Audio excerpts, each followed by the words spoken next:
Faisons escale cette fois-ci en République fédérale du Nigeria où les élections présidentielles approchent à pas de géant. Dans quelques jours seulement, les citoyens nigérians se bousculeront dans les urnes afin de savoir qui va succéder au président Mohamedou Buhari. Cependant, dans le pays, il y a de véritables problèmes, salaires misérables, pénurie de carburant, pas d'argent liquide.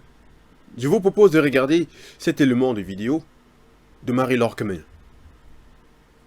À quelques jours des élections présidentielles au Nigeria, prévues le 25 février prochain, le pays est secoué par une inflation pluridisciplinaire, salaire misérable, pénurie de carburant et pire encore d'argent liquide.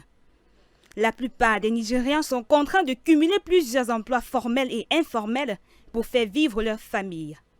Les files d'attente continuent de s'allonger devant des distributeurs de banques, accablant davantage ceux-ci déjà en proie à des pénuries fréquentes de carburant. Le prix de l'essence a quasiment doublé. Il est passé de 330 naira le litre contre 165 il y a quelques mois et se fait tout aussi rare. Depuis le début de cette année 2023, on assiste aux manifestations pour protester contre cette pénurie.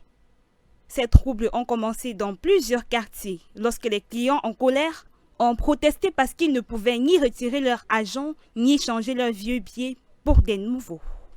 La moindre dépense est devenue un casse-tête. L'inflation frôle les 22% et la monnaie nationale, le naira, ne cesse de dégringoler face au dollar, actuellement 750 naira pour $1 au marché noir contre 200 en 2015. Principal producteur d'or noir du continent, le Nigeria possède d'immenses ressources naturelles, notamment en hydrocarbures. Mais la pandémie de Covid-19 et les retombées de la guerre en Ukraine ont mis à genoux son économie déjà affectée par des violences qui paralysent l'agriculture et le commerce dans de vastes régions du pays.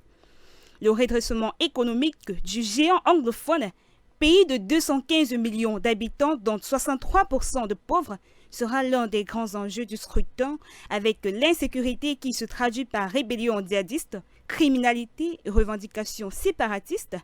Le gouvernement va devoir en trouver une issue, surtout en cette période préélectorale.